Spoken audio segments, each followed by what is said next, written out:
Aí, beleza. Então, pessoal, boa tarde a todos. Meu nome é Leonardo. Faço parte aqui da Analética. Hoje eu vou estar dando aula sobre encobrimento do outro. E, Felipe, você quer dar aquele recado do Hugo lá? Pessoal, boa tarde a todos que estão aqui conosco, a todos que depois verão, né, essa gravação. Só reforçar então que é uma alegria a gente poder estar nesse quarto dia do nosso curso, pensar com os pés no chão. Logo mais, acredito que o pessoal que falta, né, vai chegar, os professores. Sexta-feira também acho que é um dia com maior dificuldade para todos. Mas só reforçar então que esse curso é uma grande alegria, né, para todos nós e convidá-los a fazer a avaliação do nosso curso na plataforma do Simpla depois. Então, depois vocês entram lá, faz uma avaliação, vê a possibilidade de escrever alguma coisa, e também acessar a nossa plataforma do Chamilo pela Analética, que já todos já foram inclusos, né? E para poder ter acesso aos materiais, aos textos das aulas e também aos fóruns de discussão. Então, o recado é esse, é para que a gente possa ali criar uma comunidade de interação também, para fora aqui das nossas relações de videoconferência do curso, tá bem? Então, desejo a todos uma ótima tarde, uma boa aula e a gente se encontra por aí. Um abraço.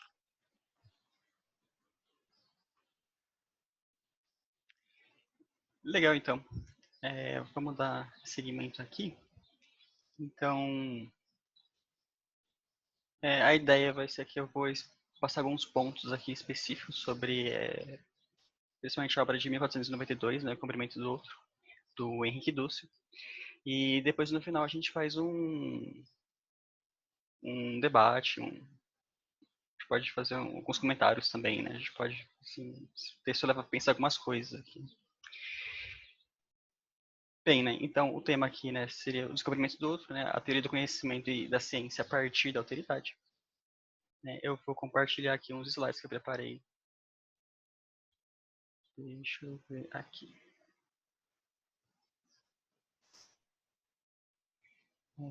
Vocês estão vendo os slides aqui, certinho? Sim, Léo, sim. Beleza, maravilha. Bem, então para começar, eu imagino que já bastante gente talvez aí tenha já uma noção de quem que é o Henrique Dussel, né? Ele é dentro da filosofia da libertação, né?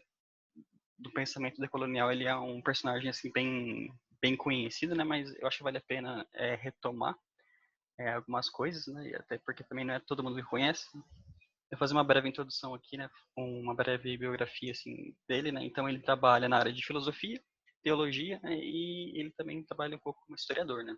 Você pode ver esses elementos na obra dele, assim, né? Ele tem estudos assim aprofundados em todas essas áreas. Ele tem origem argentina, né? E de 1953 a 57 ele foi estudar na Universidade Nacional de Puy e depois ele vai estudar na Europa, na Espanha, em Madrid, né, onde ele obtém o título de doutorado. Né. E algumas experiências são interessantes, inclusive ele retoma numa obra dele, deixa eu colocar aqui, essa obra aqui dele que chama Em Busca do Sentido, né, em Busca dela de Sentido. Ele fala sobre a origem e o desenvolvimento de uma filosofia da libertação, né? Então aqui ele trata assim, de alguns dados biográficos dele mesmo, né? Se alguém tiver interesse, né, você pode pegar essa obra aqui, né, e ler. Então aqui ele narra, né, assim, algumas experiências que ele teve, como por exemplo em Nazaré, né, de 59 a 61, ele viveu em Nazaré, né, junto ao sacerdote de Paul Gautier, trabalhando como carpinteiro, né? Então aqui foi uma experiência muito importante para ele, porque até então ele sempre ele tem origem camponesa, inclusive, né? Isso aqui é também algo nada interessante. Mas ele teve essa educação, né? Ele teve uma educação universitária, né? Eurocêntrica, assim, se você quiser, assim, acho que podemos muito bem dizer isso, né? E aqui em Nazaré, ele tem uma experiência que Nazaré, ele trabalha como carpinteiro e ele tem essa experiência de ele observar a miséria, a pobreza, a exclusão, né, que ele consegue ver, né, nesse local, assim, né? Então, para ele é bem chamativo. Ele aprende muito, ele fala bastante sobre essa experiência com o sacerdote, né? Ele aprende certas coisas que vão ser fatores assim, decisivos, assim, determinantes assim, para ele elaborar, né, uma filosofia da libertação. De 69 a 63, né, depois ele já regressa, né, da Europa, depois ele teve viajado pela Ásia também, né, ele regressa para a Argentina, né, e ele formula pela primeira vez, né, a possibilidade de uma filosofia da libertação. E aqui ele vai dando aula até que em 75 ele se exila no México, porque ele recebeu a acusação de ser marxista, né, ele sofre ameaça de morte, e uma bomba explode a casa dele, literalmente. Se você for entrar no site dele, você digita lá no assim, henriqueducio.com, você acha o site dele, né, ele tem umas fotos assim, que você pode ver alguns desses lugares ali por qual ele passa. E tem uma foto assim do jornal, né, falando sobre o evento também. Então, ele viveu, né,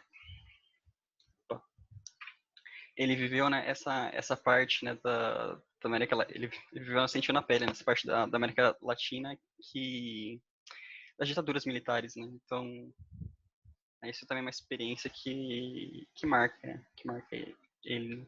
Bem, e hoje, né, ele ainda dá aula, né, ele tá vivo ainda, né, ele nasceu em 76 mesmo, firme e forte, dando aula ainda.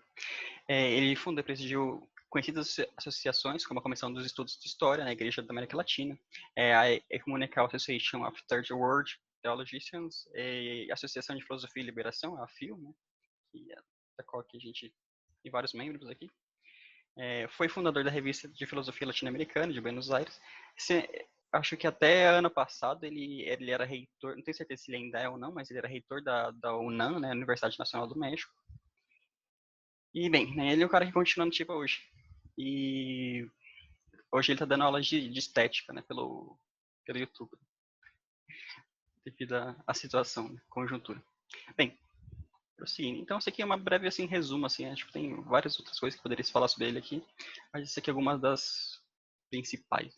Uma coisa que gostaria de citar também é que aqui entre 69 e 73, né, quando ele vai formulando essa possibilidade de uma filosofia da libertação, né, é interessante citar também que, a princípio, ele começa com uma obra, né, de influência, sobretudo, né, heideggeriana,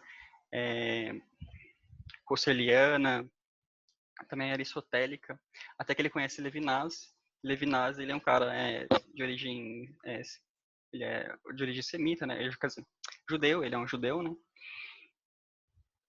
Que vive na França, e o Levinas ele tem essa experiência, né, de você ser um estrangeiro, né? Então o Levinas ele é um cara que ele fala sobre autoridade, né? Sobretudo assim ele é conhecido como filósofo da autoridade, né? Que vai ser fundamental, né, pro Dulce rever a ética dele, que a princípio era uma ética baseada em Heidegger e Aristóteles, né? E para depois, né, passar uma ética ele vai desenvolver, né, que é uma ética da libertação. Bem, vamos lá. Os principais tópicos que a gente vai trabalhar aqui hoje vai ser a questão do encobrimento do outro, o mito da modernidade, a história da colonização na perspectiva ameríndia e a transmodernidade. Então a gente vai falar pelo menos um pouco aí sobre esses tópicos principais, que eles aparecem bastante aqui nesse livro. E aqui eu queria falar um pouquinho sobre essa primeira imagem aqui, que pelo menos na edição brasileira do 1492 aqui da Vozes, né, essa aqui é a foto da capa já. Né, e para a gente começar a sentir um pouco, né, o clima desse texto aqui, né, eu acho que é bem interessante. Então a gente vê aqui, né, a imagem aqui dos colonizadores, assim, né, com roupas bonitinhas, aqui roupas, na verdade, é roupa de gala praticamente, né, sendo recebido, né, pelos índios aqui, né, nesse caso aqui em específico aqui, né, são mensageiros astecas, que você pode ver que aqui o homem, né, o homem europeu, né, tem essa postura em pé, né, enquanto que os astecas eles estão aqui, né, assim, nus, né, e um deles, né, se ajoelhando para receber, né, os homens aqui, os espanhóis, né. Então acho que essa mensagem retrata bem assim um pouco a visão, né, tipo, que se tinha, né. desse primeiro contato, né, entre os europeus, né, e entre os nativos, do que eles vieram chamar de América e chamaram de índios, né? No caso aqui são os astecas. Bem, vamos prosseguir aqui. Então, para começar, né, eu gostaria de falar sobre os dois paradigmas da modernidade. E aqui a gente vai entender, daqui a gente vai partir depois para entender os primeiros da modernidade. Né? Então, os dois principais paradigmas da modernidade seriam, né, a gente entende a modernidade, né, principalmente aí sobre aquela figura kantiana que é o Aufklärung, né, que seria, sobretudo, né, a ilustração, né, mas a gente entende ela como o esclarecimento, quer dizer, né, o iluminismo, né? Esclarecimento, iluminismo, ilustração, né? Então, são todos esses movimentos aí que têm a ver com... E a gente vai ver isso mais a fundo depois, né? Que é sobre... seria uma saída, né? A emancipação do estado de minoridade para um estado de emancipação mental, de você ganhar uma certa autonomia, de você também, né, outras coisas que a modernidade afirma, né? Por exemplo, você dissociar a imagem da, da religião, né? Do Estado também. Né? Então você vai ter essa figura do esclarecimento. Né? A modernidade em si, né? Ou a leitura tradicional da modernidade não é exatamente nosso foco, né? Então a gente vai partir. Né? E outro paradigma da modernidade seria, que na verdade aqui, né? Não está explícito, né? Mas assim, seria ele que a modernidade, né, ela expressa uma violência contra o outro, contra o não europeu, né, que isso você não vê nas leituras que analisam a modernidade. A gente vai ver mais isso aqui. Então, aqui a gente começa a entender a modernidade como um mito. Então, primeiro ponto, né, o eurocentrismo. O que é o eurocentrismo? Né? Na verdade, o eurocentrismo ele se afirma, né, de diversas formas durante a história, sobretudo através das leituras, da filosofia, da forma de contar a história, da geopolítica, etc. Né? Você tem várias formas de observar o eurocentrismo, mas sobretudo, né, a gente pode identificar assim, o Dussel faz isso, né, o Leopoldo Zé também faz isso, né, a gente vê que o eurocentrismo como uma forma de afirmação do ego, afirmação do cogito, né? Do ergo cogito, né? Então do eu penso. Bem, esses povos indígenas, né, para prosseguir com a questão da modernidade como mito, né, os chamados povos indígenas, né, os nomeados povos indígenas, eles andam nus, né, e eles se mostram, né, extremamente inocentes, né, quase como crianças. Né, eles lembram a história de Adão e Eva. Né. Então, quando o europeu, né, ele chega, né, com caravelas, com barcos, né, eles olham, sobretudo, né, uma pessoa, um personagem como Colombo, né, ele olha esse tipo de humano, né, ele acha que ele observa isso, né, as principais características, eles são inocentes, né, etc. E a maioria dos outros navegadores também vão concordar nesses pontos, assim, né, vão ver eles como os povos inocentes, né. Fazer essa leitura de povo infantilizado, né, não desenvolvido tecnologicamente. Então, o grande desenvolvimento, né, dos povos europeus, né, diante dos povos indígenas, ele se torna evidente. Tipo, pelo menos para os europeus. Né? A gente vai ver que não é exatamente assim, porque tem uma certa falácia desenvolvimentista. Porque qual que é o desenvolvimento assim, que a Europa teria, né, o suposto desenvolvimento que a Europa teria em comparação com os povos indígenas? Assim? A gente tem, né, uma diferença tecnológica, né? Eles têm caravelas, eles têm armas de fogo, mas a gente vai ver que culturalmente, né, talvez os povos, como por exemplo os astecas, né, sejam até mais desenvolvidos, mais sofisticados que os povos europeus, né, em alguns aspectos, né, pelo menos. Né. Sobretudo não sei, né? Na verdade não vou afirmar isso, né? Eu poderia dizer assim moralmente, a gente mas acho que seria válido dizer assim que tem aspectos culturais assim de povos como os astecas, os maias que assim são assim igual ou superiores aos dos povos europeus. Então, vamos prosseguir. Então, aqui a gente tem as primeiras figuras históricas aqui, né, que produz, o Dulce ele vai usar isso, né, como uma forma de analisar, né, o ego europeu, né, e porque eles vão assim servir como formas assim, olha, esses caras aqui são exemplos, né, do espírito europeu. Eles são exemplos assim de certas concepções que toda a Europa vai adotar de certa forma, né, querendo ou não. Então a gente tem algumas figuras históricas aqui fundamentais, né, começando pelo Colombo, né, que ele vai tratar aqui da questão, né, que o Dulce vai chamar de invenção do ser asiático, porque então você tem a figura do Colombo, né, o descobridor quer dizer, não descobridor, né, mas quem chega na América primeiro.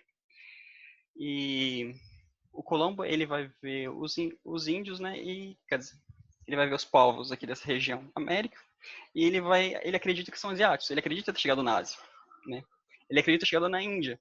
Por isso que ele vai falar assim, olha, esses caras, a gente encontrou índios, né? Porque eles acreditavam que tinha chegado na Índia. Então, é, qual que qual que é o problema aqui, né? O Colombo, ele não se preocupou em perguntar quem são eles, né? Ou então, não sei, não levou em consideração, simplesmente não conseguia entender não conseguia se comunicar perfeitamente bem com eles, né?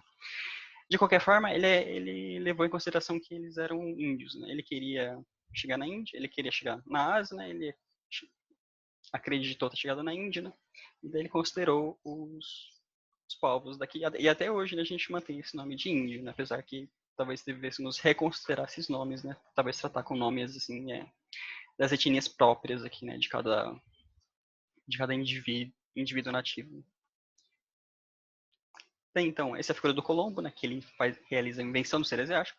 Depois a gente tem a Vespúcio, Américo Vespúcio, que ele faz uma passagem, né, da invenção ao descobrimento, né? Uma invenção do descobrimento também, se você quiser.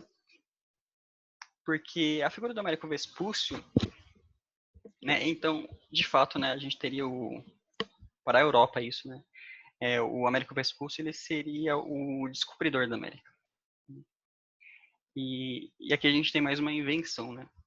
Porque a América foi descoberta para quem, né? Foi descoberta para os europeus, né? Então, assim, mais uma afirmação eurocêntrica, quando você fala em descobrimento, né?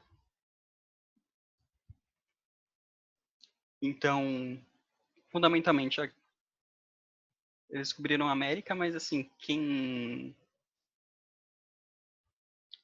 os nativos desse terreno americano, né?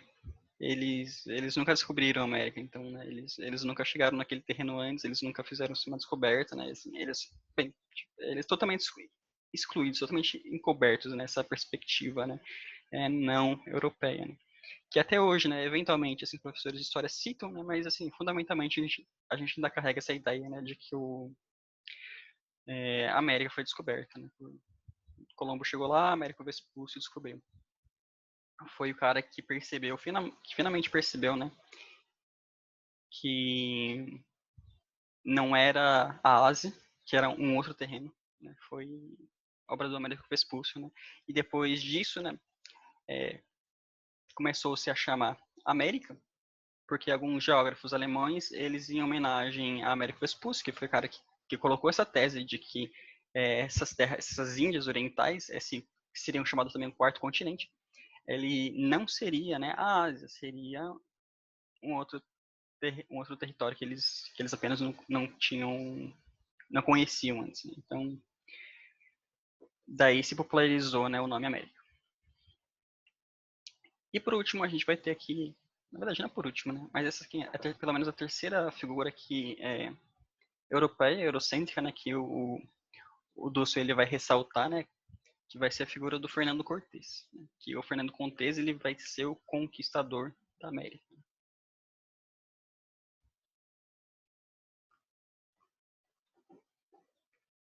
Então, Cortés, enquanto conquistador, né, e aqui também a gente tem uma espécie de mito de conquistador, né, porque, né, como se,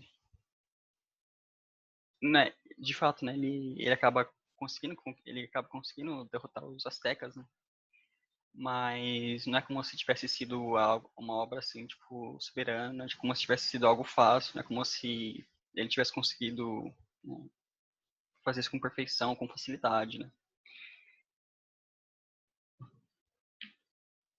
Mas de qualquer forma, o Cortez ele vai ser uma figura aí também extremamente interessante, no sentido de que ele vai ser a expressão, né, dessa modernidade do que o Dosto chama de ergo conquiro, né? Do eu conquisto, né, do ego conquistador. Né? Então, o Dosto ele vai parecer uma figura assim um pouco assim de fato, apesar dele conseguir, né, dominar, né, essa civilização. Ele não é exatamente assim essa figura que a Europa imagina, né? E ele é muito menos assim uma pessoa, né, tipo de caráter tipo boa índole, né? Assim, ele não é ele seria um fidalgo europeu, né? Que em busca de dinheiro ele vai para a América, né? Ele acaba aceitando essa ideia de ir para a América para você fazer esse processo de colonização. Então ele vai lá como um líder militar, né?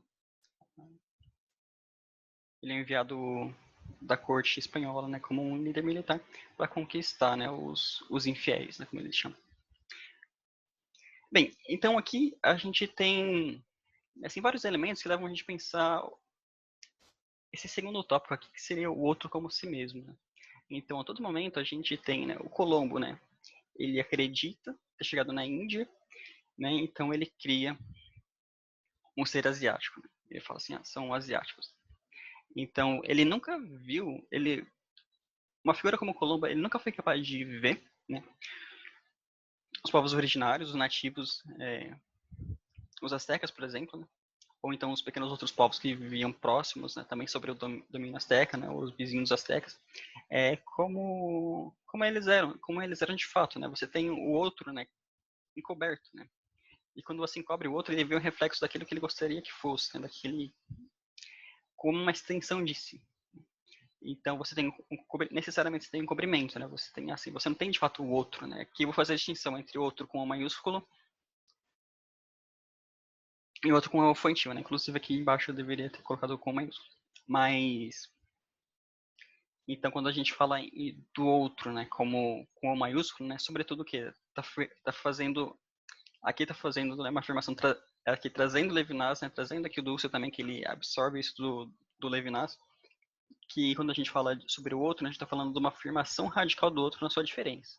Então, uma percepção de que o outro assim, de forma mais básica assim, o outro não sou eu, né, mas sobretudo que há uma distância, uma barreira assim quase que intransponível, assim, um território diferente entre o outro, né? Uma diferença que você não consegue superar, né? Uma barreira intransponível e que por isso você deve afirmar o outro na sua diferença. Né? Toda vez você deve relevar o outro, mas relevar o outro na sua diferença, né? Fazer de forma que você o respeite. Então você vai ter, então Colombo, ele não faz isso, né? Ele considera ele não pergunta o nome, ele não pergunta assim a quem você é, não deixa assim, ele não escuta o outro. Talvez ele nem poderia, mas ele parece não se esforçar, ele gostaria de ter chegado na América.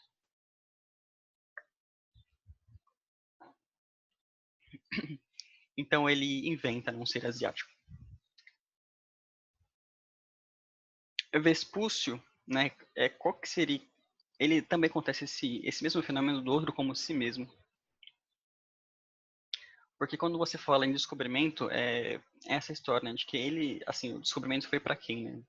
Tava citando, né? O descobrimento foi para Europa, né? Mas assim, para outros povos, como os povos asiáticos, já tinham pelo menos uma noção de que existia um terreno ali. Por exemplo, se vocês falassem de Extremo Oriente, né, de Ásia, assim, na China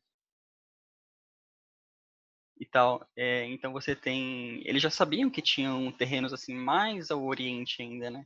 Então, nesse sentido, a gente poderia até dizer, né, que a América seria assim o Extremo Oriente do Extremo Oriente também. O Doce ele fala isso, né? E a gente vai ver também, né, que tem um certo movimento migratório também. A gente vai ver se isso essa questão depois também. Um movimento migratório da Ásia, né, para a América. Né? Bem, E então Cortez, né, também como ele vai ver o outro também como si mesmo, né, porque ele vai ver as pessoas, né, assim, esse povo, né, os astecas, os povos americanos ali, os povos originários, ele vai ver eles como uma forma de obtenção de dinheiro, de obter lucro, de obter riquezas, né, e ele nunca vai observar eles como de fato humanos, assim, né. Inclusive é interessante aqui, né, citar, né, que quando eles vão declarar assim guerra justa, né, contra esses povos, né, eles liam uma, declaração da corte, né, com autorização da igreja, etc., e falando que se eles não aceitassem se converter, eles seriam submetidos através da guerra. Só que eles liam isso em espanhol. Né, tipo. Então, é simplesmente assim, né, você não sabe, não consegue entender o que está acontecendo. Bem, isso leva a uma observação do outro, né, como uma certa infantilidade. Né? Ele é visto como infantil, incivilizado, bárbaro. Ele não é humano, ele não possui intelecto e por aí vai. Bem, sobre isso acho que é evidente, né, por contas da guerra de conquista, né. Então eles não consideram, né, de fato, né, tipo, a princípio, né, eles não sabem se os nativos, né, se eles são humanos ou não, né, eles tendem a dizer que não. E vai haver debate sobre isso, e vai haver debate se eles deveriam mesmo guerrear contra esses povos ou não, ou melhor, se guerrear contra esses povos seria justo ou não.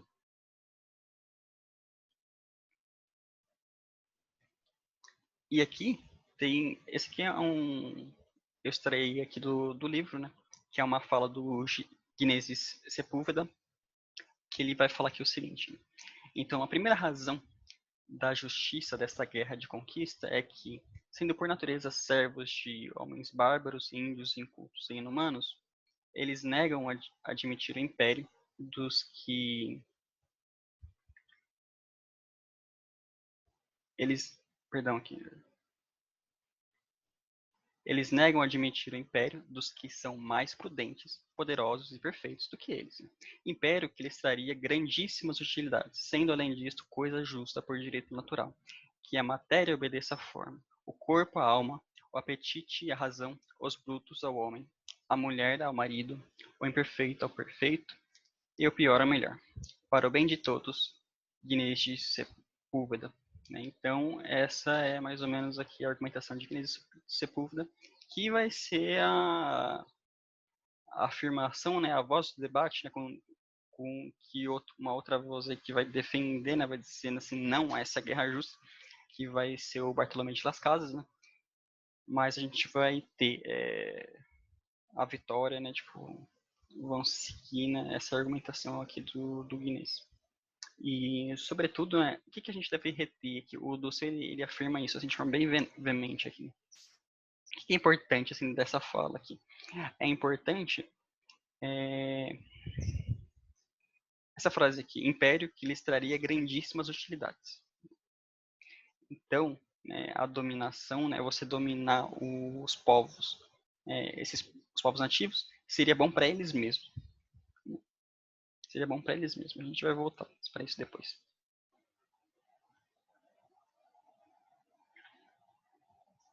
Aqui, a gente tem um mapa que também extraí aqui do livro. E isso aqui é bem interessante. Isso aqui é mais a questão de comentário mesmo, né? Que ele mostra assim, certos movimentos migratórios aqui, né? Da Ásia para a América. Né? Então acreditam-se, né, que teria assim, duas formas principais de você ter imigrações, né, da Ásia para a América, que seria uma através indo aqui pelo norte, aqui no norte da China, passando pela Sibéria, que hoje é Rússia, né, passando pelo Estreito de Gibraltar, se não me engano é esse nome, né, lá em cima, que estava congelado, né, que você ia passar pelo Alasca, depois descer pela América ali, e essa seria uma opção, né? Seria uma possibilidade, né, que isso seria acontecido há mais ou menos aí 40 mil anos atrás, mais ou menos aproximadamente. Outra possibilidade de colonização da América, porque né, seria por meio de navegação, né, por essas ilhas aqui no oceano, né? Então esses povos aqui, esses povos asiáticos, né, eles teriam uma certa tecnologia de navegação, né, que permitiria eles chegarem aqui na costa da América, né, sobretudo aí na costa do Chile e no norte da América do Sul aqui também, né, principalmente, né, até porque você tem correntes marítimas que levariam até lá, né. São algumas teses aqui, né, até porque tem gente lá, então esses caras chegaram lá de alguma forma, né. Então essas são as duas teses mais apresentadas. Né. Então,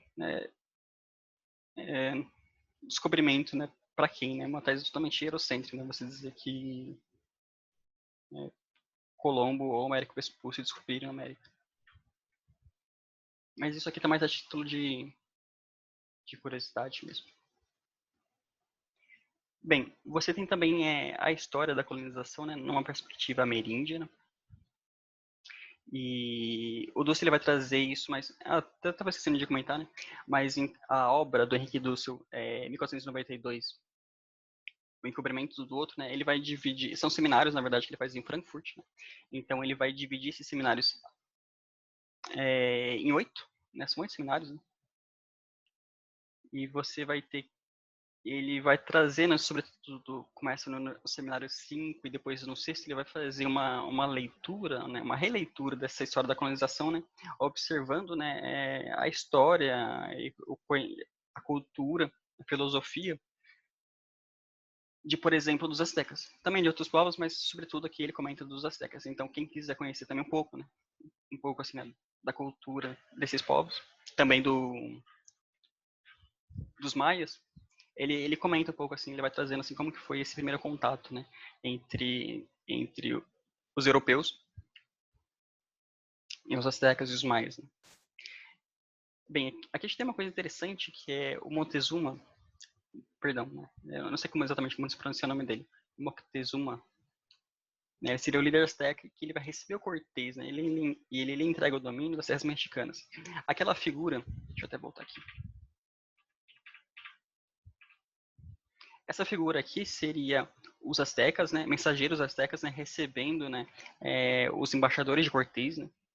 Então, e esses embaixadores eles vão declamar que Cortés, que eles vieram receber o Deus deles. Né. Então eles vão declamar que eles estão recebendo o Deus. Aí quando Cortés ele se dá conta disso, né, ele adota uma postura mais agressiva, né, diante da colonização, né. Eles se acham tá colocado, ele é colocado, né, como um deus ali. E a gente vai ver que tem toda tem uma razão por isso, né? Não é à toa. Não é simplesmente eles vêm assim, vieram, eles chamavam os barcos, né, as caravelas, de casas d'água, né? Não é só porque eles têm uma tecnologia avançada que eles talvez nem entendam perfeitamente, né? Que Cortez é considerado um deus, né? Tem toda uma razão, né, por trás disso. Deixa eu botar aqui.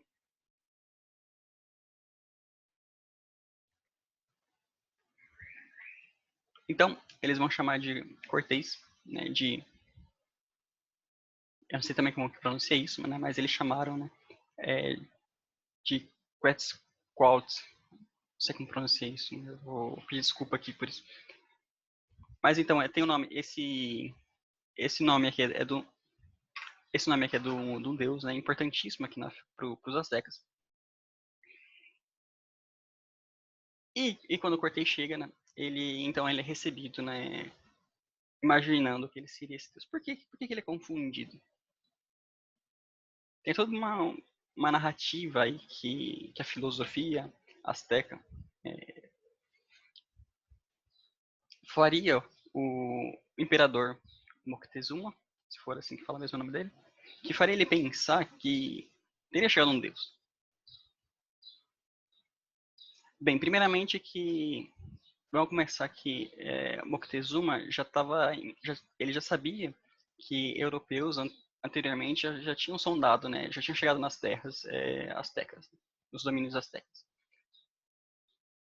Porque eles se comunicavam com as outras tribos, né? Então ele já sabia que tinha algum povo estranho, alguma figura que eles não sabiam quem exatamente, né?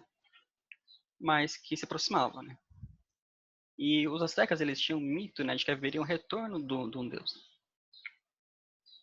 E seria esse deus ali,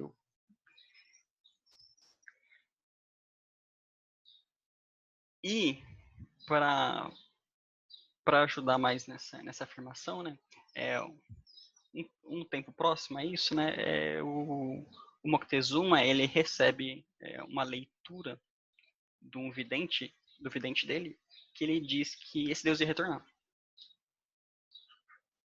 Então, quando ele tem a notícia de que chegou uma figura importante, que chegaram, que eles viram assim, casa na água, eles falaram assim, só pode ser que seja o nosso Deus, né? Então, daí por isso que ele manda uma embaixada, né, para receber esse Deus. Bem, outra coisa importante aqui é que os astecas, né, eles tinham essa ideia de 5 sóis. Que cada sol seria uma espécie de um período histórico, né, dentro da cultura asteca. Né, de forma bem resumida, isso bem sintética, né? Você seriam cada um assim, um período histórico, e o quinto sol ele seria a parousia dos deuses. Né? Ou seja, seria a destruição dos deuses deles. E seria o fim do mundo, como os astecas o conheceriam. Né? Talvez o fim da vida deles. Assim. Tipo, seria uma espécie de fim do mundo mesmo, assim, né? De apocalipse. Então, por essa razão, né, eles tinham também, a partir da cultura deles, que eles ofereciam sacrifícios humanos, né, que eram metidos em guerra, né, para adiar esse quinto sol, né. O sacrifício de sangue ele seria para acalmar os deuses, né, para tentar adiar esse quinto sol. Então, mais uma coisa também, né, é que esse deus, né, ele poderia talvez, né, ele teria duas alternativas também, né, com a chegada desse novo deus, né, que seria uma, ele viria a reinar, né, sobre o povo mexicano. Né, então ele tomaria o lugar de Montezuma, ele iria renunciar e dar lugar a esse deus, né, ele seria o senhor Deus. Ou dois, né, ele viria também para causar destruição.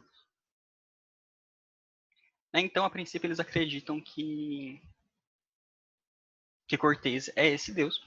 E por isso que Montezuma ele vai oferecer a ele, né, o trono, né, ele vai oferecer a ele o lugar de imperador dos astecas.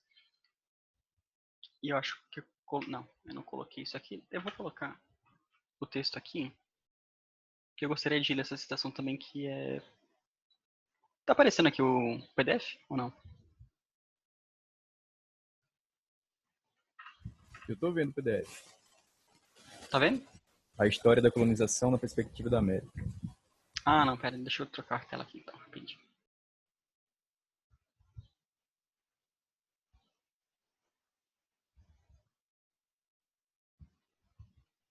Só deixa eu ver como é que eu abro o zoom de volta aqui.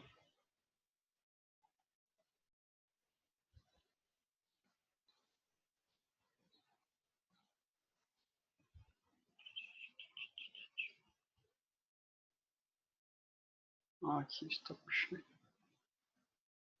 Na verdade, o que tu tá vendo é o PowerPoint, né? É Não isso, PDF. tá. Ah, consegui aqui. Agora apareceu. Apareceu? Maravilha. Então, eu vou ler aqui a declaração, né, de...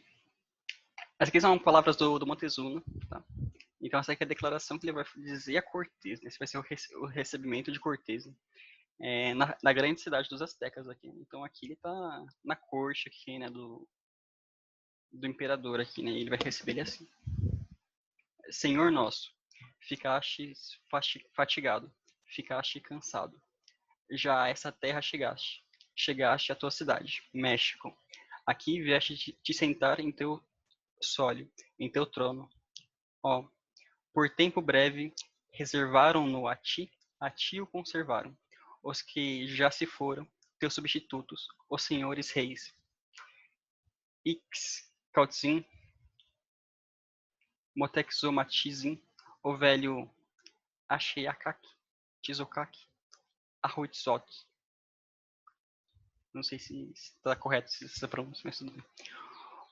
Ó, que em breve tempo tão somente guardam para ti, dominaram a cidade do México. Não, não estou sonhando. Não me levanto do sono dormitado. Não estou vendo em sonhos, não estou sonhando, pois já te vi. Já pus meus olhos em teu rosto. Assim Há 10 dias eu estava angustiado. Tinha um olhar fixo na região dos mortos. E tu vieste entre nuvens, entre névoas. Foi isto que nos tinha deixado entre os reis, os que regeram, os que governaram em tua cidade, que havias de te instalar em teu assento, em teu setial. Vem e descansa. Toma posse de tuas casas reais. Dê refúgio ao teu corpo. Então, a gente tem todo um discurso aqui de recebimento. Deixa eu aproveitar que a gente está. Deixa eu ler os comentários aqui do Gustavo. Isso me lembra um trecho de Grande Sertão de Feridas, quando um bando de jagunços de Ribaldo e Zé de Belo se deparam com os cartomanos do Pubo. Eles duvidam da humanidade daquelas pessoas em razão da aparência, modo de vestir, forma de falar. Cor, né? O romance se passa, ao que parece, no começo do século XX. Descobrimentos ainda perduram, sim. É justamente isso. Né? Eu acho que essa figura, né, do ego, né, ela é de ver o eu como outro, né, ela é fundamental. A professora Asa Njeri vai falar sobre a importância de refletir o descobrimento sobre a perspectiva de quem veio nos porões dos navios e na perspectiva de quem já estava aqui. O sistema nos impregnou apenas da versão de quem chegou na proa do navio. Né? Né? Aquela história, né, que a gente já conhece, né, e que alguns filósofos como Nietzsche, né, ele comenta, né, a história contada pelos vencedores, né, mas assim, de certa forma a gente não precisaria de Nietzsche falar isso para a gente descobrir isso também, né? A gente consegue perceber isso, mesmo sem uma certa exclamação, uma certa elucidação. Então, de fato, né, é totalmente mais a história que a gente tem, né, da colonização, né, da modernidade, né, sobretudo assim, a história se tentar como um todo, né, como por exemplo, né, a história tipo de que a história começa em idade antiga, idade clássica, né, depois você vai para a idade média e depois você vai para a idade moderna e depois agora no contemporâneo. O Dostoiévski ele bate assim muito na tecla, tipo assim, olha, não é por aqui. Isso aqui, porque por exemplo, né, se você for pegar a idade medieval, quem é que teve idade medieval?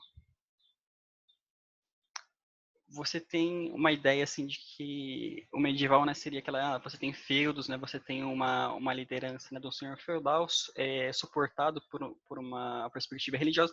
Porém, isso aconteceu assim só na Europa, só nos feudos assim na Europa, por mais ou menos aí uns 2, 3 séculos assim mais ou menos. Isso não aconteceu, por exemplo, no que a gente chama de Turquia hoje, entre os turcos, entre os muçulmanos. Isso não aconteceu entre eles. A idade feudal também, por exemplo, no Japão, na China, também não foi exatamente assim. Eles tiveram assim, uma idade que a gente chama de idade feudal, mas assim, são com características também diferentes, assim, próprias. Né? Então, né, você divide essa idade feudal, assim, idade antiga, medieval, não é exatamente precisa, né? Mas ela é assim, uma forma de você ver a história de maneira eurocêntrica.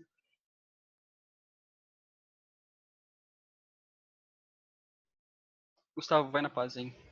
Até mais. Depois, se puder ver o vídeo, né, para fechar aqui a apresentação. Bem, prosseguindo aqui, deixa eu compartilhar de novo.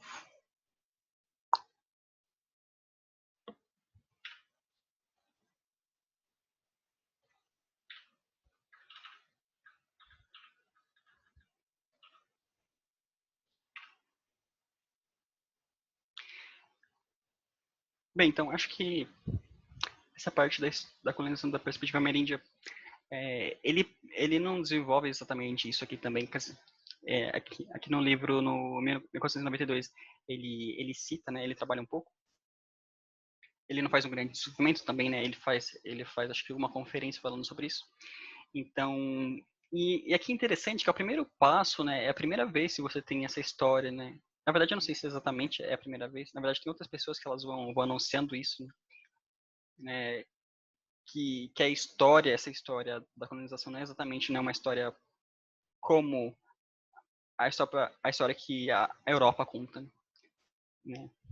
Mas o Henrique Douza ele faz esse movimento que é bem interessante, né? Que pelo menos dentro do meio acadêmico ele é o cara que ele vai ele vai tentar colocar, e a gente vai ver por que ele faz isso. Ele vai tentar fazer essa narrativa através de outras epistemologias, né? Ele vai pegar a literatura, né, os textos astecas. Inclusive, tem um livro que ele chama Relatos Conquistas, Relatos dos Astecas da Conquista, se não estou enganado, né? De um outro filósofo europeu, né, que ele vai falar que a gente vai ver, né, essa narrativa assim completamente a partir da perspectiva asteca. Então, quem quiser, né, ler esse livro também é bem interessante. Então, né, o quinto sol seria a parede dos deuses, e aqui vai levar a gente, acho que ao nosso último tópico, né? Na verdade, esse aqui acho que é o último tópico. Né? O último tópico, mas esse tópico aqui é um pouco mais extenso, né? Gostaria de ser... E também eu acho que o tópico gera bastante debate, ou pelo menos tem o potencial de gerar bastante debate, pelo seguinte, né? Esse aqui, né? O Dussio, ele é um cara que ele é um filósofo, né? Sobretudo, né? Um filósofo, historiador, teólogo, mas ele chama a atenção porque ele propõe, ele não só faz a crítica, né? Ele não só faz movimento assim de criticar, né? Mas ele reescreve. Né? Ele tenta propor, né, uma saída para esse problema. Então, ele vai propor a transmodernidade, né? Que ele chama de como se fosse um projeto, né, civilizatório para o futuro. Então, a gente vai tentar entender um pouquinho sobre essa questão da transmodernidade. Primeiramente, né, que é fundamental, né, a transmodernidade seria uma forma de superação da modernidade.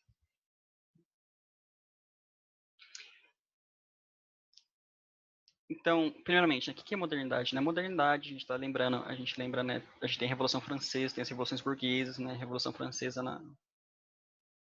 entre os franceses, a gente tem a Revolução Burguesa e uma Revolução Iluminista também na América do Norte, né, no que a gente vê se chama Estados Unidos. Então, você tem também, né, Kant, ele é um cara que ele responde, né, ele tem um texto chamado Aufklärung, né, perdão, né, ele tem resposta à questão que é esclarecimento, né. Eu cito isso lá no texto, né, tem aquela citação, né, dele falando que falando sobre a saída da minoridade, né, ele está falando que a minoridade, né, quer dizer, aquele que não possui razão, né, o menor, né, o que tem menoridade, né, aquele que não sente, né, ele é o próprio culpado, né, da sua situação, né, porque ele não usou, ele não teve a coragem, ele não teve a força para ele se esclarecer, né, por isso ele fica preso numa minoridade, né. Então, se você pega, né, o esclarecimento, né, kantiano, mas também o hegeliano, né, o Dussel também fortemente critica Hegel, né, por conta da leitura da história dele.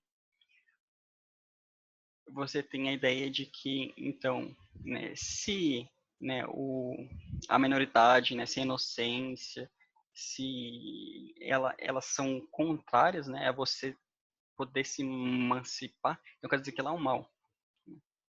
Quer dizer que ela é um mal. Então quer dizer que você tirar as pessoas dessa posição de minoridade, como eu já meio que trouxe isso, né, no princípio, né?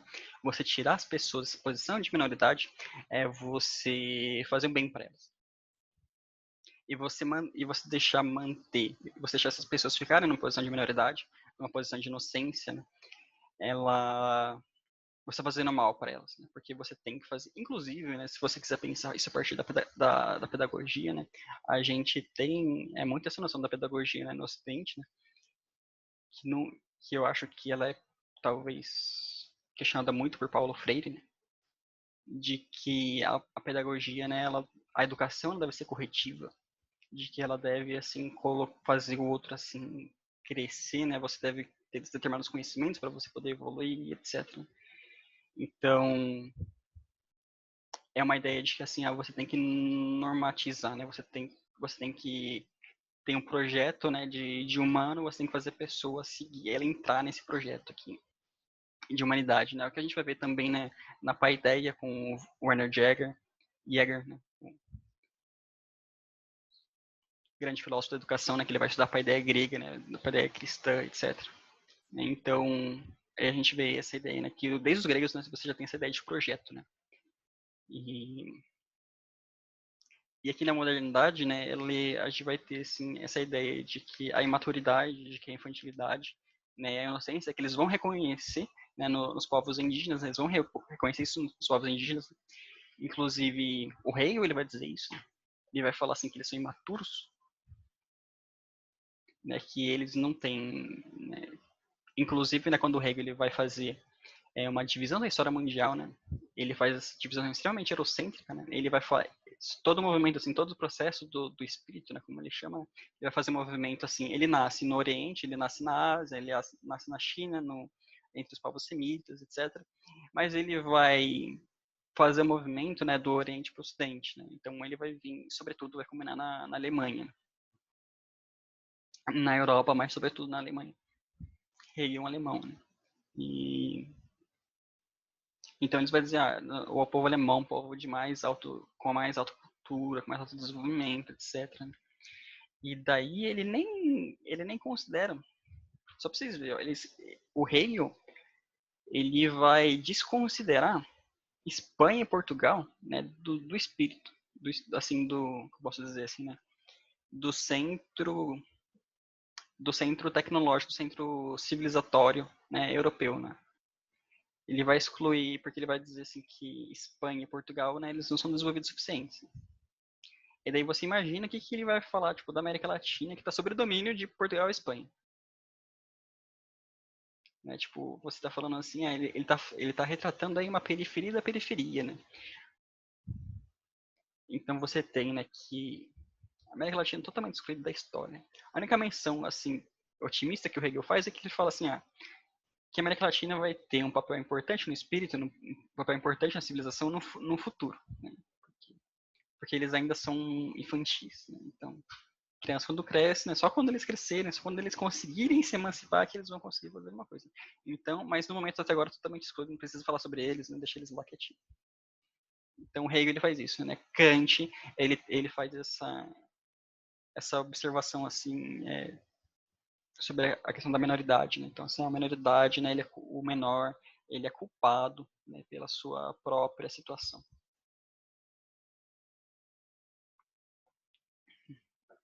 Mas como que a gente supera isso, né? A gente tem que superar esse mito aqui mostrando que o outro, né, ele foi oprimido, né?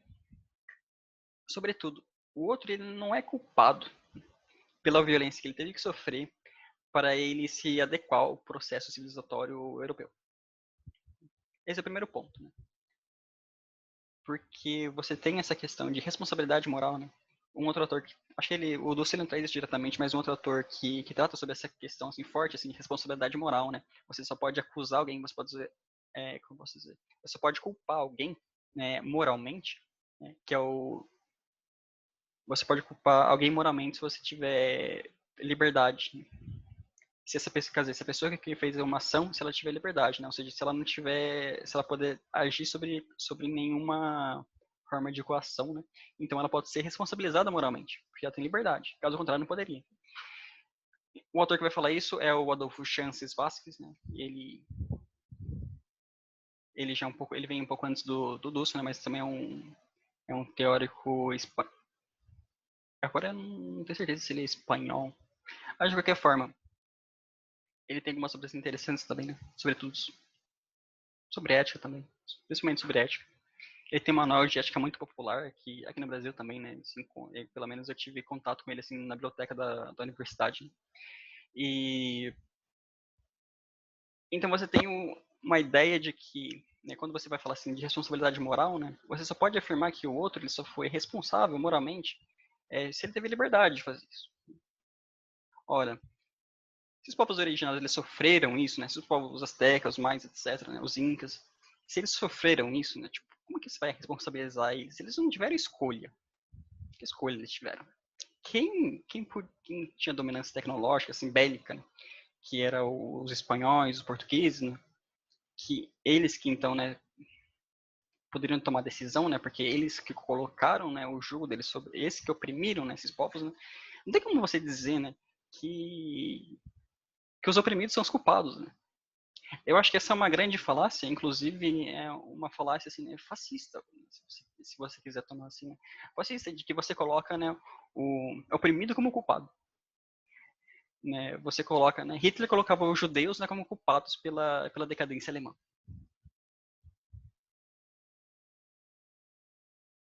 Hoje você tem outras pessoas que também, né, são consideradas culpadas, né, pela crise no Brasil.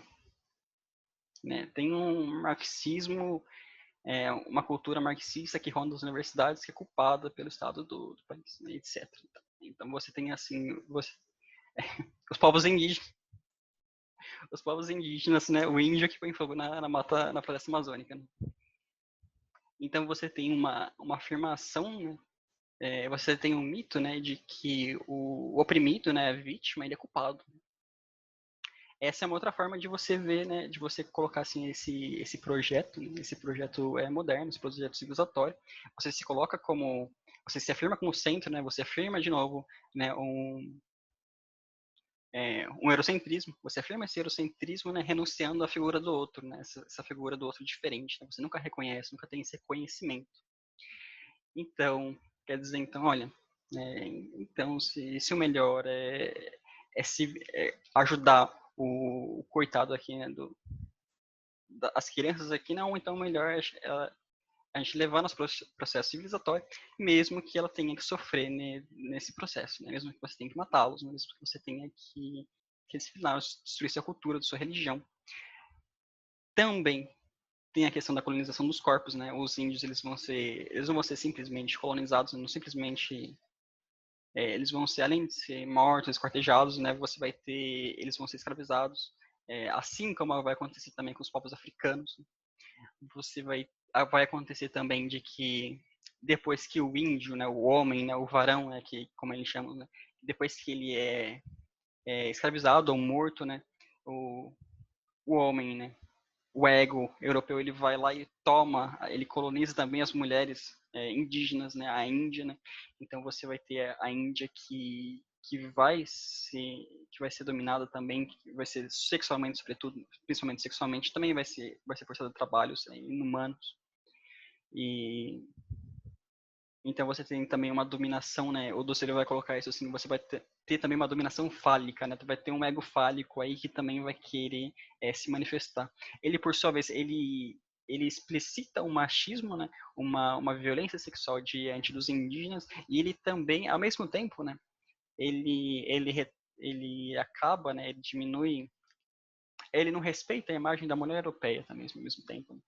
Porque né, tecnicamente falando, né, eles não poderiam ter relações sexuais com as mulheres indígenas, né, porque assim, muitos deles eram casados, né, então eles não poderiam ter relação fora do casamento, muito assim com outra mulher, né, etc.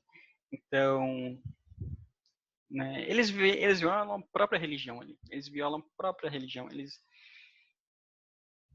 eles atacam de certa forma, né, a própria mulher europeia, a própria figura da mulher europeia, que é colocada assim como ela sempre assim não perde assim um caráter, né, de assim de principal, né, no sentido de que sempre que um homem espanhol, um colonizador podia, eles casavam com uma mulher espanhola, né, com uma mulher europeia, sempre que possível eles faziam isso, né, então essa preferência sempre era para a mulher espanhola. Então eles geralmente eles gostariam de, né, essa tipo de discriminação que a gente vê também, né, de certa forma até hoje. Né? Você prefere, né, um tipo de mulher a outro, né? Hoje a gente tem assim, mulher negra e mulher branca dentro aqui do nosso país. Né? Então eles preferiam, né, a mulher espanhola, sobretudo, né, sempre que possível, né, mas eles não tinham problema em cometer esse desrespeito, essa traição. Bem, né, agora retomando aqui a questão da transmodernidade. A transmodernidade, então, né, para você superar esse mito da modernidade, né, esse mito, então, né, que ele vai afirmar, né, uma justificativa violência, né, sobre o outro, vai justificar a violência sobre o povo indígena e vai dizer que isso foi para o bem deles, né, e, portanto, também vai inocentar, né, os conquistadores, né, os colonizadores, etc., né, vai dizer assim que, na verdade, o que eles fizeram foi para o bem, né, dos próprios indígenas, foi para o bem da civilização europeia, etc., por aí vai, né, que foi para uma modernização, né, foi um mal necessário, etc., né, então a gente vai reverter essa situação, a gente vai dizer, olha, os índios são inocentes, né, os povos originários são inocentes, esses povos eles não tinham culpa, eles não tinham outra opção, eles, nas pequenas tentativas de diálogo que aconteceu também, né, como, por exemplo, quando começaram a tentar catequizar, né, os sacerdotes, os homens mais cultos, né, os filósofos, né, astecas, etc., desses povos indígenas, né, você tem certos debates que assim, eles logicamente, assim, não eram capazes de refutar, né, alguns pontos, assim, né, do catequismo europeu, né, e eles acabavam por falar assim, não, a gente te agradece, mas, assim, com todo respeito, assim, né, a fé cristã, mas a gente gostaria de manter nossos deuses, assim, né, só que enquanto eles tinha esse diálogo, né, você tinha, assim, vários homens armados, assim, né, que às vezes, né, que cercavam eles, né, que ficavam acompanhando esse tipo de debate, e que às vezes, assim, eles chegavam até, durante esses debates, né, eles chegavam até a agredir esses índios que estavam nesse debate. Então, né, como que a gente começa a sair disso, né, a proposta do Dúcio, né, você precisa afirmar a razão do outro, né, você tem que incluir essa alteridade que foi negada historicamente, até hoje, né? Até hoje é difícil, né? A gente viu na última fala ali do Rohrer, que falando sobre a questão na Venezuela, né? De que você tem, apesar de ter uma constituição plurinacional, né? Você tem uma constituição, né? Você vai ver no âmbito jurídico de que isso geralmente assim não se aplica, né? De que as leis que deveriam ser seguidas pelos assim, por toda a comunidade, assim, por todos os venezuelanos, né, que você teria um grau de igualdade, assim, entre as figuras jurídicas, né, ou seja, eu não sei exatamente como eles vão chamar a figura, o líder indígena lá, mas, assim, ele deveria ter uma figura igual, de igual respeito, de igual autoridade, quanto a um juiz, assim, um juiz advogado, né, normal, né, eles não têm, né, eles não seguem isso, né, então você ainda não tem, mesmo onde se afirma ainda, né, essa questão do Estado plurinacional, né, então não é uma coisa simples assim, mas assim seria essa ideia de você incluir nessa alteridade negada. Né?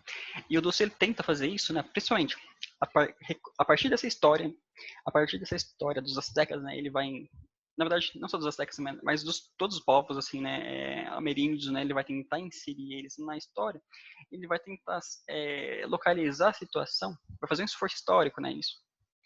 O Dulce tem várias obras de história sobre isso, né, para tentar colocar a América numa história contada de forma não eurocêntrica. Então, incluir, né, a história desses povos na América. Assim. A resposta até que é simples, né? Mas assim, ele é um cara que ousou a dar uma solução, né? Pelo menos assim para nem que seja assim para parte do problema, né? Para como tese, né? Mas assim, mas ele coloca isso de fato. Ele fala assim, né? Que é uma ideia para você fundar um projeto civilizatório para o futuro. Né?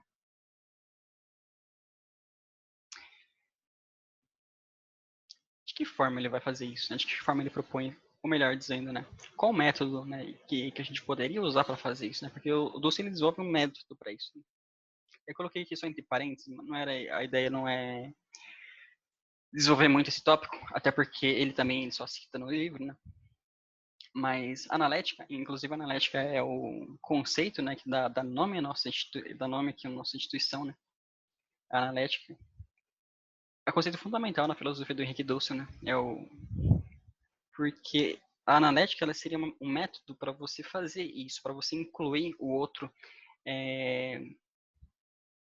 para você incluir o outro nesse debate, né? Para você incluir o outro na história. Ela é um método que serve para você fazer isso. Né?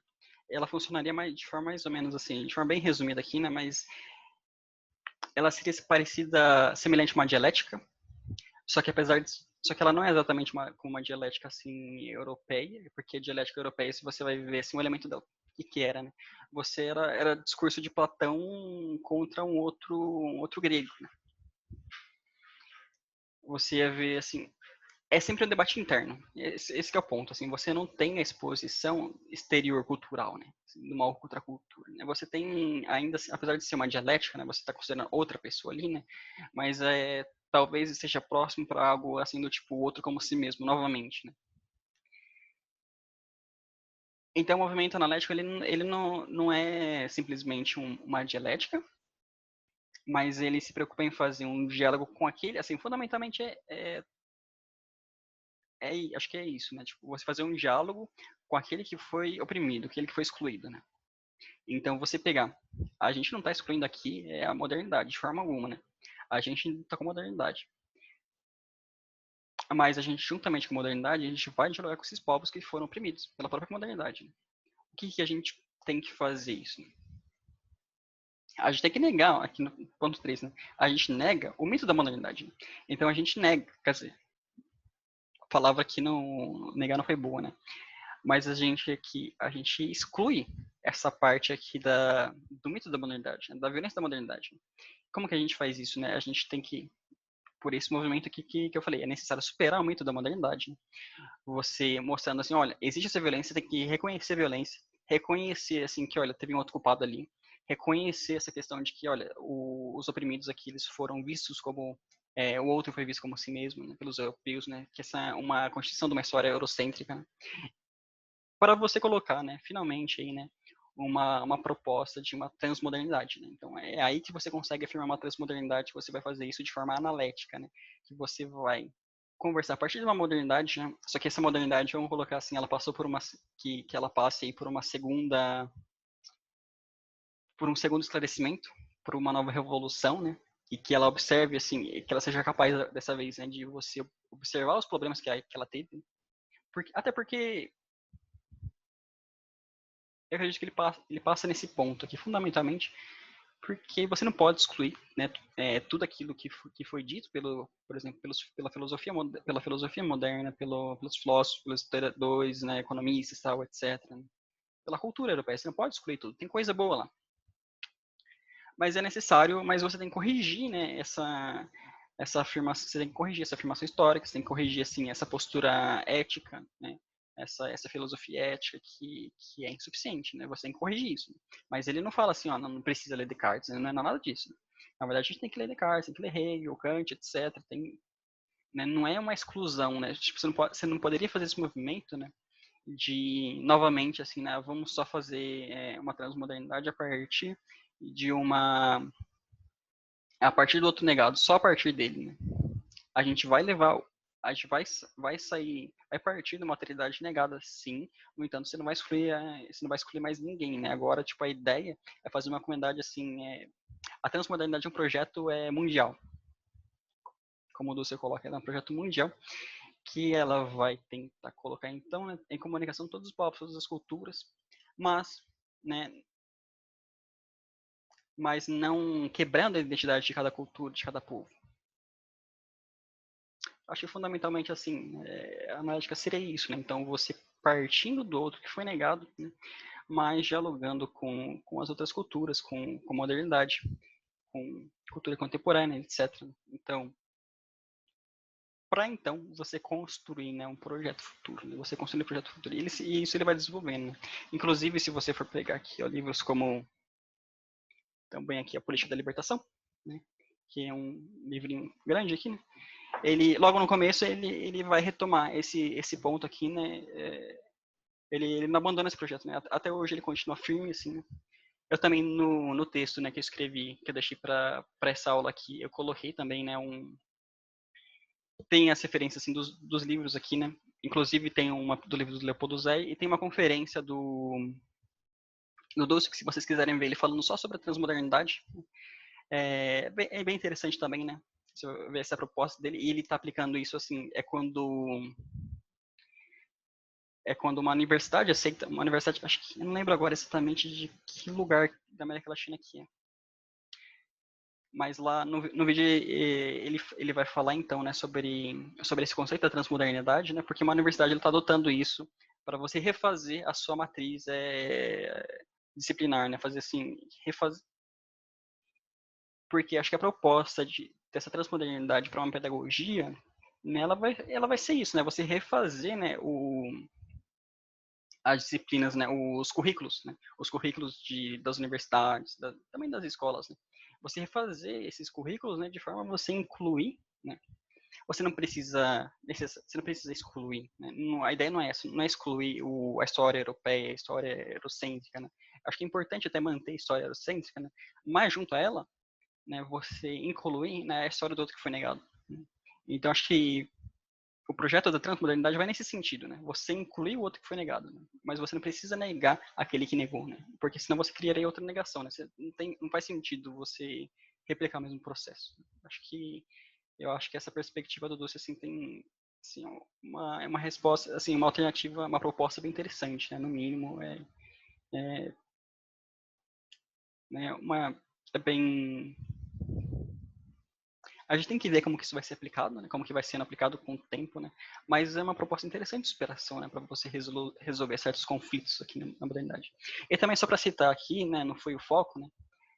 Até aproveitando a Rayane tá aí, né? Se não me engano, ela que estuda, né? O do seu Zé, né? Talvez ela saiba até falar sobre isso melhor que eu, né? Mas no livro tem um livro do Zéia que é o discurso desde a marginalização e a barbárie, esse livrinho aqui. Também, né? Que ele vai o Leopoldo Zéia, né, ele vai falar também dessa, como eu posso dizer isso? Ele vai falar de um projeto, né? Talvez não do projeto, mas ele vai falar de uma ideia, né? Quem que é o bárbaro, né? Quem que é o civilizado, quem que é o bárbaro, né? Ele vai falar assim, que o bárbaro ele vai surgir de uma ideia grega, que o bárbaro ele é aquele que balbucia, é aquele que não possui o logos grego, aquele que não possui a fala grega, né? Ele não fala grego, né? Até porque se imagina um estrangeiro falando fluentemente grego, né? Não deve ser uma coisa tão comum. Então aqueles que não tinham, não conseguiam falar bem o grego, né? Eles eram bárbaros, ou seja, era todo mundo, né? Todo mundo que não era nascido grego, né? E por isso que você vê assim a filosofia grega, né? Tão articulada entre aqueles, assim, tão articulada assim entre aquela história. A democracia ateniense, a democracia grega, né? Você vê que ela é muito articulada assim, entre o povo grego, entre a terra grega, a língua grega, né, o logos, né, a tradução originária do logos é a fala, né, não é simplesmente assim uma ideia, mas a princípio não é uma fala. Deixa eu ver o chat aqui. A definição também passa pelo domínio do logos, né, exatamente isso. Então você tem, né, que desde os gregos, né, você vai tendo uma articulação, né, de exclusão, né? Necessariamente uma articulação de exclusão. Isso, e historicamente, depois, e nesse livro aqui do Zé é extremamente interessante porque ele vai articulando isso historicamente entre os povos, assim, né? Ele começa com os gregos, depois ele vai partir para Alexandre o Grande, depois para os romanos, depois para a Europa, né? E ele vai vendo como vai se articulando, como vai se desenvolvendo, né, esses centros e periferias. E também é interessante, né, só para retomar aquela questão do outro como si mesmo, né, que aqui logo na introdução desse livro, o Zé ele vai tratar ele vai retomar Marx e Engels, né, ele vai contar assim, tem uma carta entre que Marx ele vai falar sobre como que o homem, né, ele não é capaz de ter conhecimento de tudo, né, ele precisa, eu não sei se a palavra que ele usa se é se emancipar, se esclarecer, mas como o homem não pode ter conhecimento assim, da floresta como um todo, né, ele faz isso com figura de linguagem, mas como o homem não pode ter conhecimento da floresta como um todo, né, ele tem que conhecer cada árvore em particular. Então você vai conhecer, perceba, né, que quando você for conhecer cada árvore em particular, você não totaliza, né,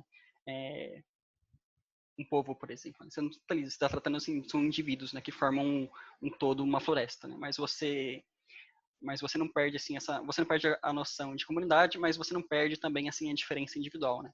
E daí o Zé ele vai dizer que na verdade assim, o próprio Marx e Engels eles perderam um pouco disso, né? Na obra deles, assim, na obra posterior deles. Então, daquele que vai ser marxismo, né, que ele também não vai reconhecer exatamente, né, essa perspectiva, né, talvez não diretamente, né, o Dussel, acho que ele talvez discorda, né, ele vai retomar o Marx de uma forma de que, olha, o Marx ele também ele faz um projeto que vai afirmar a diferença do outro, mas o Zé ele vai acusar de que o Marx e Engels, eles, pelo menos aqui nesse livro, ele vai acusar, né, que Marx e Engels, eles fazem esse mesmo processo, né, de tomar o outro como si mesmo também, né, que eles não enxergam, né, eles perdem a sua noção, né, do outro, né, como dessa questão da individualidade, talvez, assim, né, eles vão fazer uma totalização também. Né? Então, Então vale a pena também, acho muito interessante aqui, não foi o foco aqui, né, mas o Leopoldo Zé também, ele e o Dulce, né, acho que o Dulce também bebe bastante do Leopoldo Zé, mas acho que ele também é extremamente interessante aqui. Gente, agora chegamos aqui 15h26, até que tá cedo ainda, mas eu acho que eu consegui expor bem aqui os pontos que eu gostaria de dizer, né? Fechando aqui na transmodernidade, né? Que a transmodernidade, ela ainda também não é algo que eu domino completamente, e o Dulce também propõe isso como um projeto, né? Que deve se construir, né? Então, é algo que se possa fazer sozinho, né? De qualquer forma, então, deixa eu ver aqui. Eu vou parar de compartilhar. E, gente, agora abrir ao debate. Se alguém tiver dúvidas, comentários, né, pode falar.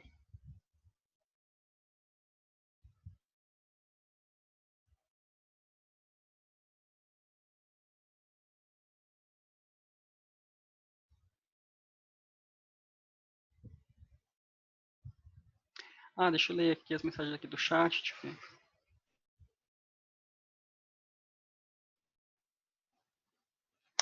A Érica está aqui ainda, muito bom. A analética perpassa pela fenomenologia, pode ser também. Como assim, Érica? Se você quiser falar essa questão aqui um pouco melhor, se você quiser abrir o microfone e falar.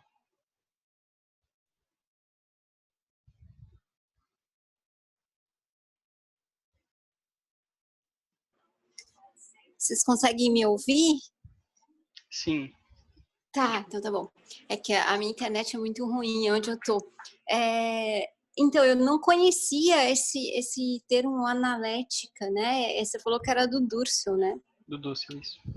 Isso, eu não conheço, eu não tenho leitura com Dursel, eu achei muito interessante, porque, na realidade, assim, falando da onde eu conheço, né, que me deixa mais confortável,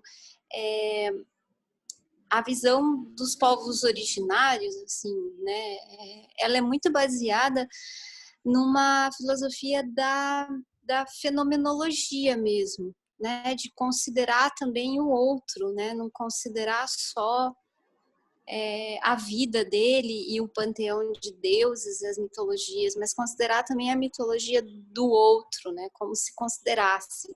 Eu acho isso muito interessante porque é algo tão novo para mim. Quando eu conheci assim os povos, né, originários, os nativos, enfim, daqui, né, vamos dizer assim, né, do continente americano, eles têm uma outra visão, né, começa aqui uma outra visão de ideológica mesmo, né? Tipo, vamos dar um exemplo, né?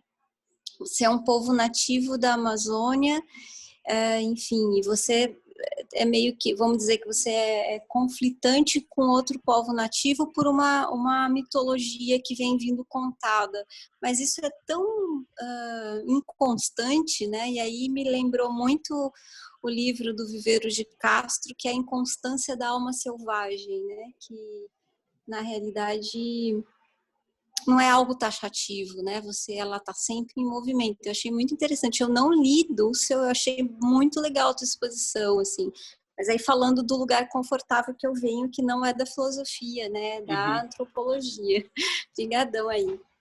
Imagina que eu agradeço, porque na verdade eu também já ouvi falar sobre essa questão, né, do selvagem, né, também do perspectivismo, né, dentro da antropologia, mas ainda tipo, eu também não tenho domínio, né, então eu não sei exatamente como que essas questões são colocadas dentro da antropologia muito bem. Acho que a Crisellen, ela não pode estar aqui hoje, né, mas ela ia poder responder um pouco melhor isso tudo. Mas sobre esse conceito da analética, inclusive, né, o Dussel ele tem um livro falando especificamente sobre o conceito da analética, né? Ele vai construir isso aí dentro da filosofia, né? Então é um texto assim de certa forma, né, exaustivo, teórico, assim bem assim tanto até pesado, né? Tipo de acompanhar, né? Se você não é da filosofia, principalmente, né? Mas aí ele vai expor nesse livro, né, o conceito da analética, né? Eu acho que e de fato assim bem interessante. Ele vai partir isso assim uma dialética, né, mas ele vai, assim, esse processo, né, ele não vai pegar, assim, uma dialética bruta, assim, né, grega. Ele vai pegar uma dialética que inclui o outro, né? E como você mesmo falou, né, os povos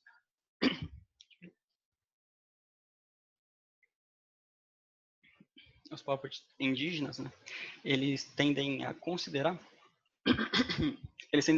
né, os outros povos, assim, entre eles mesmos, né? Eles não simplesmente excluem, né? Um lado interessante é que quando, pelo menos aqui os povos aqui nativos brasileiros, eu vou poder falar isso com mais propriedade, né? Mas também, acho que, se não me engano, Dulce ele comenta também sobre os povos astecas mais, etc, né? Que quando eles entravam em conflito, em guerras, né? Você tinha, assim, os povos, as diferentes aldeias, diferentes tribos, né? Elas, como eu posso, eles tinham cada um deus, né? Diferente, né? Ou alguns deuses diferentes, né? Então, a tribo, né, que perdeu, né, ela aceita, né, ela toma como Deus também, né, é incluído no panteão de Deus delas, né, o Deus do povo que ganhou a guerra. Mas o povo que ganhou a guerra também não excluía, né, necessariamente, né, o Deus que eles já tinham, né. Então você tinha uma ampliação do panteão de deuses, né, só que sob o domínio de uma tribo. E você tem mais ou menos isso com os astecas, que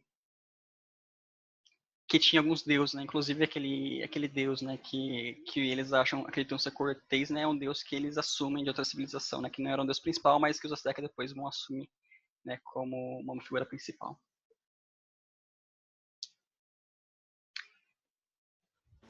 Muito legal, gostei muito. Votado, se tiver mais, por favor, me incluam. Eu vou tentar ler, Dulce, eu não conheço. Você sabe qual livro é esse que você está me indicando? Qual que é? Pra gente começar, assim. Eu acho que valeria a pena para começar assim, eu vou começar a ler Dulce, assim, tem alguns livros assim, né, que poderia fazer. Tem um livro de introdução à filosofia da libertação que vale a pena.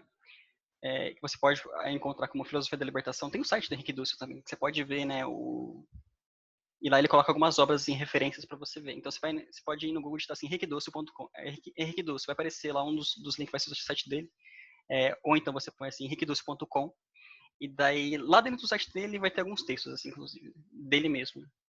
E daí lá vai ter uma seção, né, de Filosofia da Libertação, né, e daí ele vai colocar alguns textos, assim, mas inclusive tem um texto que foi traduzido do espanhol, que foi traduzido pelo professor Hugo, que ele não pôde estar aqui hoje, agora ele estava viajando, né, de carro, e daí ele não pôde participar agora da transmissão, né, mas o Dulce, o Hugo ele sabe muito mais do Dulce do que eu, né, mas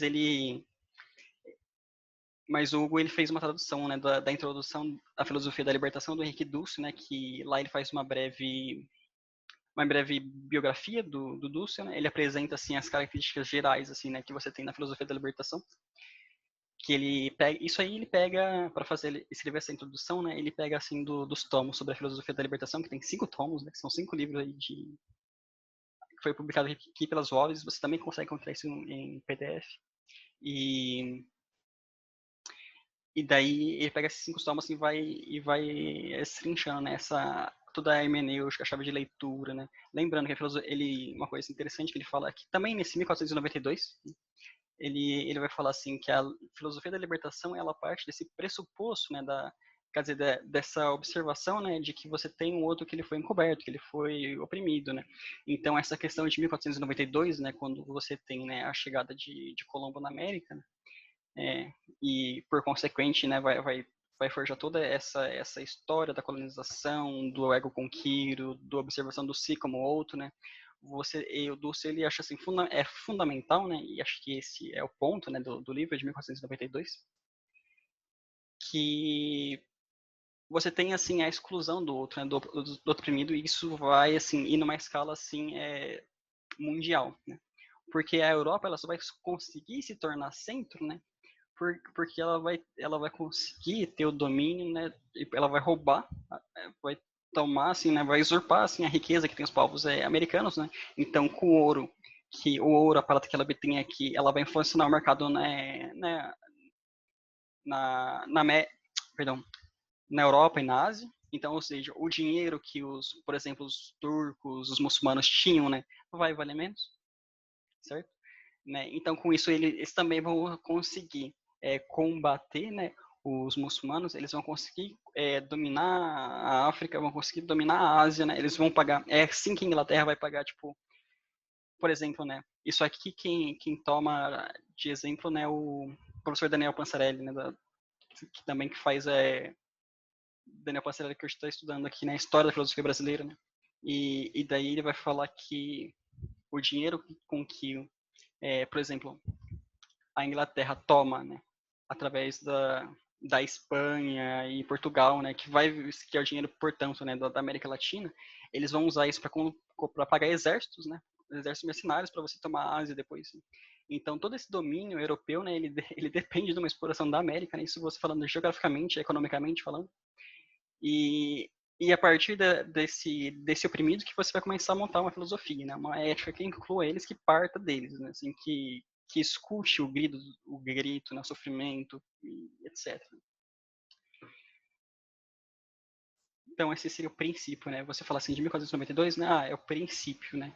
De uma filosofia da libertação, né? Tipo, o outro excluído é da voz dele que a gente vai partir, né? E é dessa forma que ele vai sugerir, né? Esse método analético para você desenvolver a partir da voz do outro. Né?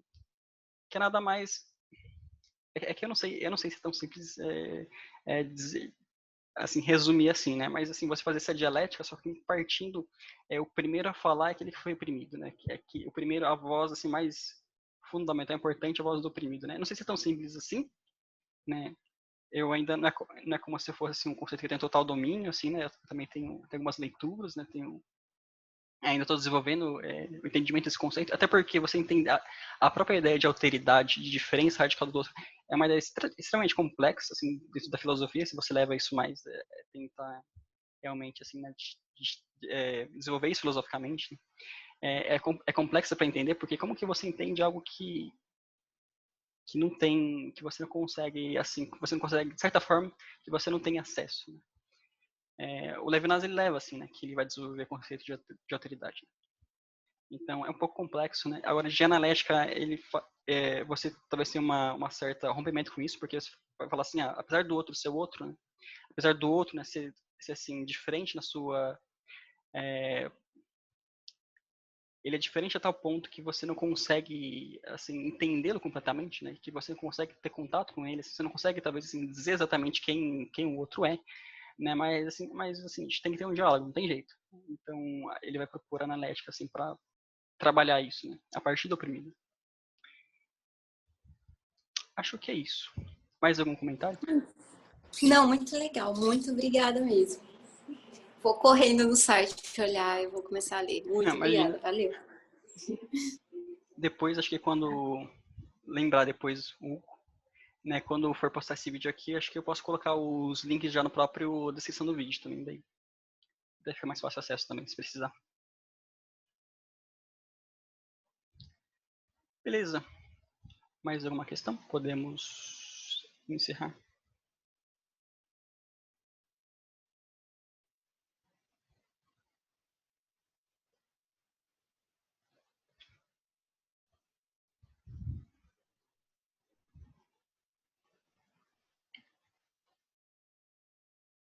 Maravilha, Erika. Depois mandar para você.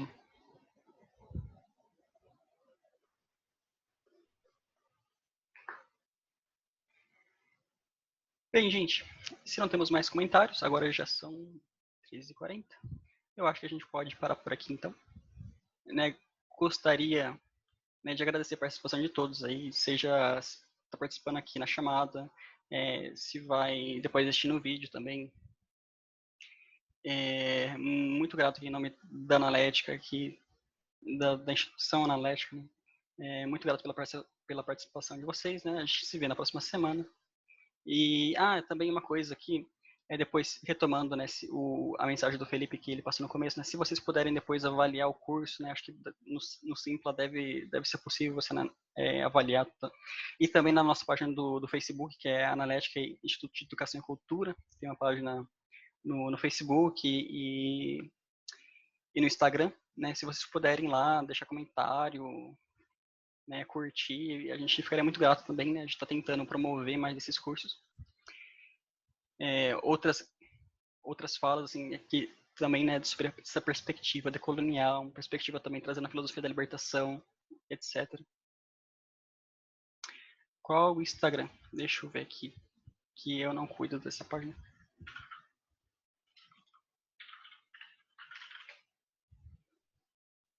Bem, eu já vou parar de gravar aqui. Então é isso. Deixa eu parar a gravação.